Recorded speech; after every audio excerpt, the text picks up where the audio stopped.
Welcome to another edition of Behind the Wheel. Today I'm joined by Stefan from Moreno Valley, California, east of me, actually. I'm in LA area. Stefan, welcome. Hey, thank you for having me, Sergio. Thank you. Absolutely, yeah. One of the reasons I wanted to talk to you is because you're a fairly new driver. Not too many drivers last past 8 months, and it seems like after doing many things in your previous life, you joined Yeah, the rideshare crowd. So tell us a little bit about yourself, introduce yourself, what you did before, and how long you've been a rideshare driver. for sure, for sure. So I've been a rideshare driver going on a year actually, here in about another month. It started as a weekend gig when I was working my day job. Once I found a reason to get myself fired, I decided to go out on my own. I'm at that age now where I just can't go working for people. So, I have no choice. So I use Uber as a crutch and I concentrate on doing something on my own during the week. Yeah, and a lot of people do get tired of the corporate gigs and working for others. I mean, although we are still working for a company with an Ultimately. algorithm that sometimes punishes us, but hey, I'm pretty sure the hours are more flexible, but we'll get into that. So what did you do before you joined rideshare?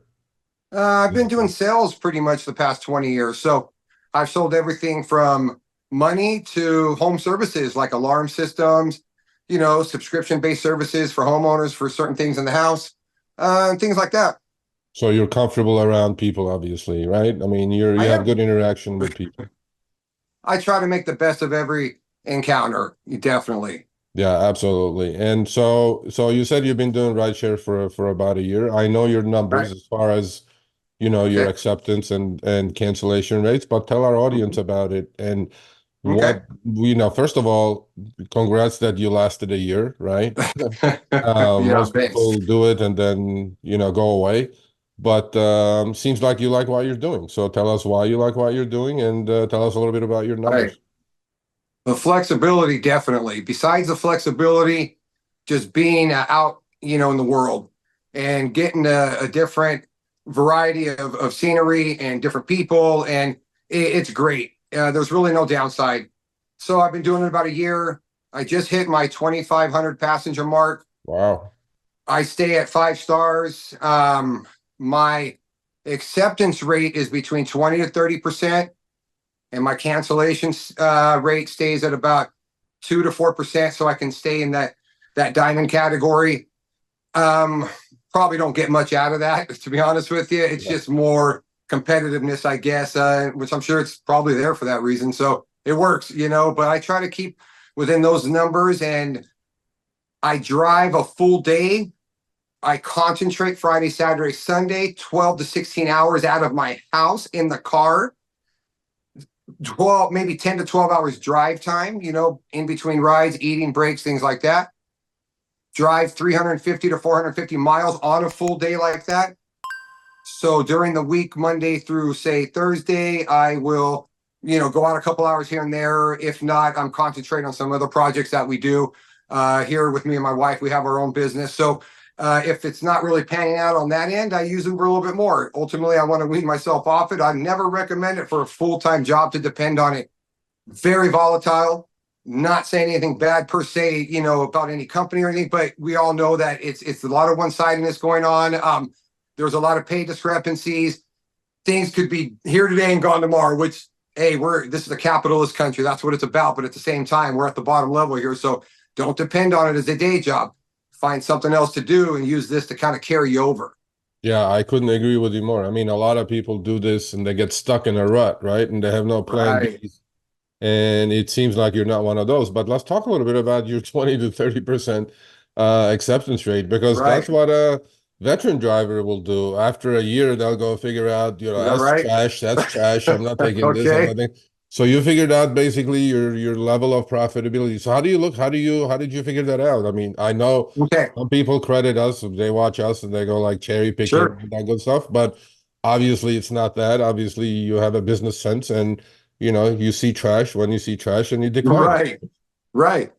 I just took some trash actually this past New Year's. I worked just because I had to hit that 5 or 6 ride mark within a few hours to get whatever bonus it was, I don't know, 25 bucks, something like that. Other than that, obviously I wouldn't have taken it. I calculate each ride. I don't care if it's a 10-minute ride, an hour ride, or a 2-hour ride. From say 45 minutes and down, total trip time. I don't care if it's 10 minutes to pick them up, 10 minutes to drop them off. Total trip time has to average, if it's a 30 to 45-minute ride or less, has to average between 25 to 30 bucks an hour. If we're going further than an hour out, our mileage is getting up, we're risking more little discrepancies on the timing in general. All of a sudden it takes 20 more minutes that we didn't account for. So I try to look for $40, $50 an hour on up. And I just kind of try to position myself in certain cities that I feel are going to have rides going to other cities or airports. And I try to deadhead as least I can, but I do at times if I need to get out of an area. So I look for that $30 to $40 an hour range, and then I will take some rides less if it's just real slow and I got to get out of that area. But that's what I'm calculating right there. Yeah, I mean, spoken like a true veteran for a 1 year driver, to be honest with you. And Good. that's why you are enjoying what you're doing, because you're seeing the fruits of your labor. Because a lot of people do take the trash and then they just burn out, right? They burn their car Sure. out, they burn their body out, and then they go, hell with this. I'm not happy with this. I have I nothing to get show it. for it. I just put 50,000 miles Right. on my car. And Right. Right. let's talk a little bit about the car that you drive. I think it's very All right. important for these rush. And I know you're not on a rental, which is good. Right. You drive your own car. So what kind of car do you drive? So I got a 2018 Ford Fusion Hybrid, dark gray, black, leather, pleather, whatever you want to call it, interior. Put roughly 60,000, 70,000 miles in the past year on it, I think. Yeah, and yeah, you are driving because you're kind of far out from where the action is, which is LA County, and you're not in LA County. Right, right. But one thing about your diamond, I mean, I know that there isn't really much to be being diamond or not diamond, Sure, but what you have is that you have sure. priority at airports, right?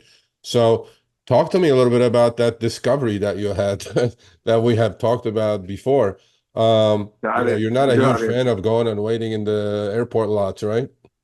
No, I'm not. And I figured it out pretty quick. I think I asked you, hey man, am I missing something here? But LAX is obviously the worst. I mean, you can be at that place for hours and you're not getting a ride. And I'm like, why? What are they doing here? Anyways, I would get out of there. And finally I realized, the best way that you want to work an airport is getting rides into the airport. You got a good chance, especially at the bigger airports like LAX. They have that rematch program where priority kicks in. You're on your way out. You're going to get a ride to go to the lot, pretty quickly, and that'll get you a decent ride 90% of the times, in my experience. Yeah. So, being in the Southern California or especially the LA area, you can pretty much take any of those rides, and within another 5 minutes, if you need a deadhead somewhere just to get out of that area, you can be in a hot spot to go right back to the airport or another surrounding city that you prefer to be in versus other cities. I couldn't agree with you more. Spoken like a true veteran, let me tell you Yeah, that. yeah. Hey, And thank you, I man. have emailed with you before, and I have suggested, Right. I go, don't do what those people are doing. Just don't go kill yourself there. So let's talk a little bit about. I mean, look, I asked this to everybody I interview on Behind the Wheel, right? Okay. I go, tell me two things you like about rideshare, and tell me two things you don't like about rideshare. Got it. So the things that I really like is just I'm a Southern California, born and raised. I thought I knew cities, right? No, no. No. Anybody that thinks they know, come drive for Uber, put the time in, hit those downtown areas, the surrounding LA areas, and you really appreciate things like building architecture, landscaping, the people, the cultures. It's awesome. Secondly, is the people. 99% of my time, I don't regret the ride. You have some awesome conversations with these people. I don't ask no questions on who's who. Obviously, I'm in Southern California. I'm in Hollywood. I'm in Beverly Hills. There. I mean, I picked up some people. I don't even ask who they are. I don't care who they are. It's all about conversating. I've networked with a lot of customers with a business I have on the side, and it's been nothing but positive. If you really want me to say something negative, which I hate doing, uh, being in the car, I guess my tailbone might be a little sore sometimes, but I find ways around that. If I do my routine right and I stretch and I get out and I do my exercise at the right time of my drives, then that's really irrelevant as well. There's really no negative, really. I try to look away from that, but I've had nothing but good experiences so far. Yeah, I think the most important thing is attitude, right? I mean, if you Right. go into it with a crummy attitude, you're just gonna hate what you're doing. And why do something you hate you're doing, right? There are plenty of other Right. things to do. And Exactly. again, rideshare is not for everyone, right? I mean, but you obviously with your sales background, you have a very personable, outgoing, Thank you. personality. You like talking to people. I mean, I do Sure too. do. If they talk, I talk. If they don't talk, it's a quiet ride, no problem. But to me, it's like that's exactly what I discovered 8 years ago when I first started. I've been an LA Good. native. I'm in the places I went, I didn't even know they existed See because that, I go man? like, wow, look at this thing, look at that thing. It's just like, you live in a city that you think Yeah. you don't know anything until you start doing rideshare. So one thing I know about Right. you that kind of puzzles me is as smart as you are, as quick as you have figured things out, Yeah. you signed on a whole bunch of apps, but you're like an Uber loyalist at the moment, right? You just Sure. mostly Uber. I highly recommend that you check into other apps to sign on because look, I there is no will. guarantee. Somebody will complain and Uber will happily fire you. It's already happened. I haven't got deactivated, but I've had somebody give me a false 1 star, and I'm just not the person. I've never, even on some of the worst clients I've had or passengers I've had, I've never got to the point where like I gave them that perception where they need to give me a 1 star. So, it could have been one of those little gimmicks they were trying at the time to maybe get a free ride. I'm not sure. But that's my view on it. Yeah. Yeah, I mean, I think it's inevitable that you're going to run into some unscrupulous passenger Right. one of these days Right. because you're doing 2,500 trips. You did already. You said you just finished your Sure. 2,500th trip. So That's you're right. averaging 200 trips. Yeah. You're a full-time driver, right? Yeah. Yeah. I compressed that in to Friday, Saturday, and Sunday. So Friday, Saturday, and Sunday, I could be out at 4 in the morning. I could be in the house at like 2 in the morning the next day, vice versa. It all depends on, what my schedule is. Monday, Tuesday, Wednesday, Thursday, I'm concentrating on other things, but I still throw in a few hours each day to make, a couple hundred here and there just to kind of, get something and not stay, so bored if I have nothing else to do. So I am considered full time for sure. Yeah, so you have your top off days that you hit it hard for a couple 3 days, and then if you're short of your goal, I guess you go Right, top them off. right, But right, one other thing I know about you that I want you to talk about is that just like you figured out that accepting everything is not the way to go right right, away, probably. That goes to show that you are running this as a business. You're not doing it as a hobby, right? And talk to right, me a little bit about what you do with your earnings. Like, do you go blow right. it all, you spend it all, or you pay your, what do you do with it? I mean, because a lot of new drivers, they go make a Yeah, thousand, gross a thousand, not make a thousand I because hear of you. expenses. And then they go blow their stack and then they have nothing to show Yeah. for it. But you're not doing that, I know. So what are you doing? Yeah, no, I hear you. I guess I would have in the past. There's been times I would have done something like that, but we all learn, right? So no, I live on the 2/3 and the third rule. So right now, just to be safe, and it's kind of like a savings account that will be a surprise to me later. I'm hoping, but I'm putting a third away. So basically, if I hit 1,500 gross, I take 1,000, I put 500 away. If I hit 1,200 gross, I take 800, put 400 away, and that's how I'm doing it. My accountant said that I could probably do a lot less, but hey, if it doesn't bother me, it's better. So that's what I'm going to do, and I'll start tuning things when I get do my taxes here pretty soon, and I'll see where I land in the spectrum there. Yeah, no, I think you are 100% correct in what you're doing. Always, Right. always err on the more conservative side because Okay. then you'll have like money because look, I mean, it's inevitable. You said you drove 60,000 miles, right, in 1 year. Right. That's right. The car is going to break down. Car is a machine. You're going to have higher maintenance Sure it costs. You're going is. to have brake jobs. You're going to have tires, right? But luckily Right. you're driving the perfect car with really good gas mileage and Right. hopefully it'll last you for another year or so. So you said you've been Right. doing this for a year, right? Let's talk a little bit Right. about, I mean, you're one of the people that is like rideshare is perfect for what you're doing, meaning It you're is. doing rideshare, you're earning money, you're saving your money, Right. plan Bs. You're basically using this rideshare tool as a Right. stepping stone to something that Right. you and your wife are doing. So what is that? What are you guys Right. doing? So we're involved in the senior caretaking business. So my wife went back to work after 20 years being a homemaker. And, she got an entry level job somewhere. And, realize that, she can help people at the same time and, elevate herself to where she can maybe get her own clients. So now she concentrates on getting some of her private clients where she gets her own business, charges a little bit more than what, say, the company would charge her, but she still works for a great company. And, she fills in the gaps where she needs to. But ultimately, our goal is to be, self-sufficient with the company and have it operating for us, and ultimately get into the assisted living business where we provide the home, the means and the meals and everything for seniors, when they get to that age in their life, especially baby boomers, coming up here. Yeah, the statistics actually prove that you're on the right path because statistically, there's about 70 million baby boomers are about Wow. to retire.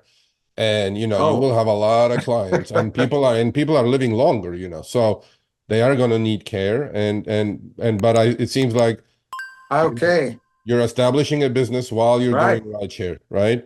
And That's right. a lot of people don't do that, which I mean, you're hitting so many right notes for Good. you're almost like a poster child for rideshare. That's right. Thank you, man. I appreciate it. I No, it's true. appreciate I mean, that. I don't kiss ass, and I'm telling you, I I mean, a hear lot of you. people don't do it with a business sense, and they just get stuck in a rut, and then they surround themselves with negativity. And look, I'm not going to tell these companies are all wonderful, okay? I I get mean, I've it. been around 8 years. I've been around the block a few times with these companies. Sure. Hopefully you will not experience it, but look, they have a job to do, which is make money for their shareholders, and we have a job to do, run our That's business right. and work towards a plan B. And you're hitting all the right notes for me. I mean, seriously, I mean, Good, I man. couldn't be happier with what you're doing. That's awesome. Uh, Good. so you've done it for a year. How much longer are you going to do? I mean, is it until you Right. establish your business on the side, or how much longer are you going to go? Good question. At this point, you know what? Sometimes you get into something for one reason and you stay in it for another. And I got in it to use it as a crutch, financially. Now, I mean, I'm seeing the people I'm meeting, like I can just select an area and say, I'm going here and I want to deal with these kind of people or here for whatever reason. And I'm networking with people all the time and finding clients, to do something on my own, that I'm concentrating on myself, within transportation, as well as my wife and us doing the caretaking. So, it's been nothing but positive. If everything starts booming on the other end here pretty soon, like we're expecting, then you know what? I'll still drive just to meet the new Yeah. people. At that point, I don't even care about the money. It's Yeah, more at that the point, it's a meeting the hobby, people. right? Yeah, But let me give you a couple of pointers about that. So Uber and Lyft are both. First of all, you need to get on the Lyft platform, okay? I don't know why your hangup is, but you definitely should. so what probably happened is when I did all these gig apps, I probably signed up for 10 or 15 of these things, and not all of them got approved for one reason Yeah, or another, and I'm going to look into it. Actually, I'm going to look into it. I'm sure they gave me a reason or a time frame to come back and get on it. Obviously having two options is better than one. I could see where that is absolutely. an Not only advantage. that, but here's Right. here's another, tidbit of advice for people who are working towards a plan B, such as yourself, right?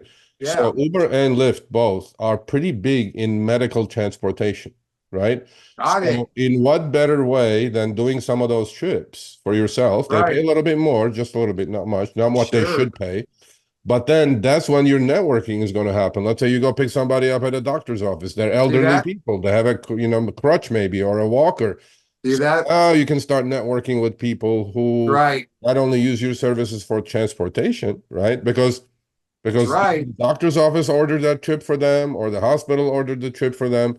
Now you can network, in a faster pace, right? So pay Makes attention to sense. where you pick up and where what hospitals I are and sure doctors' do. offices are around your, business, and you can totally actually add to your client list by doing that. Definitely, I can see that working for sure. For Yeah. sure. And I always ask for advice, and you're a newbie. I call you a newbie. I mean, you're a newbie in like veterans skin. Thank you. And Thank you. we're not going to take any of the credit for what he's done, but but we do try, to tell people exactly what you've done, right? I I hear you. mean, you're not only a poster child for what rideshare is or could be for a lot of people with a great Right. attitude, but also for learning. And how did you Right, figure all this out? Like, I mean, right. I'm not going to take credit, but how did you figure I all hear this out? you. All right, I get it. So right away, I'm always thinking the numbers. I just got to find out how much each ride's going to pay me. So there was a few variables to determine what that number is. Total time, and how much it's paying, right? Yes, the mileage is different. Some people want to get, say, $1 a mile. Some people will accept less. I just figured some extra money in gas every night ain't going to be the end of the world. I'd rather have a flat rate that I know I'm going to get paid on average per hour. So I'll calculate the money they're giving me and to the amount of time the ride's taking me. And if it averages that time I need, I already know that I'll take the ride. Now, there are times I will not take the ride. And how I decide not to take a ride like that is if I'm on the border of where I normally like to be in my little circle. And if it's going to take me to an area, for instance, anyone familiar with Southern California, if I'm in, say, San Bernardino or Riverside, I'm not going to Hemet. I'm not going to Victorville in these cities because I've learned that, yeah, they pay good, but you first of all are going up some serious elevation, which is burning your fuel and wear and tear on the car, but it's not going to get you back very easily. You're going to be waiting around a long time. So when I decide to take a ride, wherever I end up, I want to stay within that circle that I want to be. Once I get to that drop-off location, I zoom in on the map, make sure that I'm just generally in the central area of, say, Downey, I might be, and I'm going to zoom in on the map, and I might go a couple blocks over to position myself where the centralized location is at. I wait 10 or 15 minutes. I start seeing what's coming through, and sometimes I reposition myself, but I don't deadhead too often. And from those two things, I think it's kind of sets me up to avoid a bunch of other problems with lower paying rides and things like that. I start looking at customer ratings. I don't really take anything less than, say, a 4.6, 4.7, which is still pretty low for some people, Yeah. but I haven't had any bad experience on it. And I actually question them about it. Like, hey, I noticed that rating. What's that about? Yeah. And a lot of time people are just late, for the ride, whatever it is. But I never had any bad experiences on it. But I probably won't go any lower than that. I could imagine what's out there. I've had some shady people in the car, but Yeah. that's pretty much the parameters I look for when picking a ride. Yeah. No, I mean, I'm telling you, you're doing everything right. I'm gonna wish you the best of success, health, and Oh safe. yeah, Be safe out there. for But sure. I'll give you the last minute. Give our audience some advice because, like I said, the headline of this is by the way going to be, a newbie in veteran skin. That's what it's going to be. And this is the man right here. I mean, if you're Yeah, I new hear to you. this channel and if you're watching this somehow, Google sent it to you or YouTube sent it to you, and if you're a rideshare driver or thinking of rideshare driving, there's your Bible right here. Stefan is your Bible. And give our audience some advice, man. All I think right. they can use it. Hey, I appreciate it. So first of all, we've all fallen on times where we need a job. I get it. As hard as it is, don't depend on it because it's very volatile within the industry. You could be in today, out tomorrow, not because necessarily you got kicked out, just because money might change and it might not make sense to you. So anytime you're not ride sharing, have another plan, try to start something on your own, try to generate some revenue that way for yourself. And secondly is your outlook on your where you're at when you're with a ride. Yeah, it might not be the best looking person. They might stink a little bit. They might have a bunch of bags with them. I get it. We're not chauffeurs. I'm not expecting, a perfect scenario here, but be patient, give them the opportunity. Yeah, there's times you're going to want people out your car, but most of my experience, I don't regret, accepting the rides, that I first might not have wanted to. Be patient. Don't take the low money. Don't take the low money. Okay, you don't need to make as much. I get it. I get it. I go for, say, $30 an average hour rides. Go to 20 to 25. I mean, don't take these $12 an hour rides, these $10 an hour rides. You will lose. You will lose. Nobody's tipping, whether they're still in the tips or not. That's another argument. Point being, they're not tipping out there. There's no $3 ride that's going to benefit you at all. Yeah. Uh, Okay. I Be mean, good to the people, and they're going to be good to you. And I think you'll prosper. yeah, I couldn't have said it better myself. Well, here's Stefan, from California. I'm gonna call him. Yeah. I'm telling you, I'm gonna obviously keep in touch with you, and then Yeah. and hopefully your plan B side business with your wife takes over what you're doing now, and you prosper, and And I wish you and your wife Yeah, the best man. of success. And I Yeah. think I'm 100% sure you're on your way with your attitude, number one, and with the way you Awesome. analyze things. I definitely think you're going to be having nothing but success. So I wish you the Yeah. best, and we'll keep in touch. Thank you for doing this. Hey, no worries. If anybody needs any questions answered, you feel free to shoot them my way. Thanks for watching this episode of Behind the Wheel on the RideShare Guy. We've been doing these interviews for the past 6 months with very successful drivers from different cities around the nation. Click here for another episode. Make sure you subscribe and turn on all notifications for other episodes of Behind the Wheel as well as amazing content on our channel.